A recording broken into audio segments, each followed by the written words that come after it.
అనేక ఆర్థిక ఇబ్బందులు, రాజకీయ ఇబ్బందులు ఎదుర్కొని తెలుగుదేశం పార్టీ నాయకులు, కార్యకర్తలు అదేవిధంగా బీజేపీ పార్టీ నాయకులు, కార్యకర్తలు అవనివ్వండి, జనసేన పార్టీ నాయకులు, కార్యకర్తలు అందరూ కూడా ఈ 5 సంవత్సరాలు ఎంతో ఓర్పు, సహనంతో ప్రతి ఒక్కడు కూడా ఒక బొబ్బిలి పుల్లాగా గర్జించి పార్టీని నిలబెట్టి మాకు దోహదపడ్డారు. దయచేసి ఎవరు కూడా ఈ అభినందన సభలు, సన్మానాలు దయచేసి ఏ గ్రామాల్లో కూడా, ఏ వార్డులో కూడా దయచేసి ఏర్పాటు చేయకండి. అదొక పాలసీ డెసిషన్‌గా తీసుకున్నాం.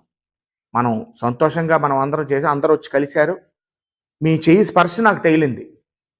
గత 3 రోజుల నుంచి కొన్ని వేలాది మంది ప్రజలొచ్చారు. మీ చెయ్యి స్పర్శ మీకు కృతజ్ఞత చెప్పుకునే అవకాశం నాకు దక్కింది. దయచేసి ఈ అభినందన సభలు, ఈ సన్మానాలకి దయచేసి డబ్బులు వేస్ట్ చేయకండి. మనం గ్రామ సందర్శనలు, వార్డు సందర్శనల ద్వారా మనం ప్రజలకి చేయవలసిన కార్యక్రమం అనేక ఈ 5 సంవత్సరాలు పూర్తిగా ప్రజా సమస్యలనేవి బొబ్బిలి నియోజకవర్గ తాలూకు అభివృద్ధి పూర్తిగా కుంటుపడిపోయి నియోజకవర్గంలో అనేకమైనటువంటి రోడ్లు అవనివ్వండి, సాగునీరు కాలువలు, మౌలిక వసతులు అవనివ్వండి, త్రాగునీరు అవనివ్వండి అస్తవ్యస్తంగా తయారైంది. అవన్నిటిని కూడా మనం ప్రజలకు అనేకమైనటువంటి హామీలు ఇచ్చుకొని ఉన్నాం.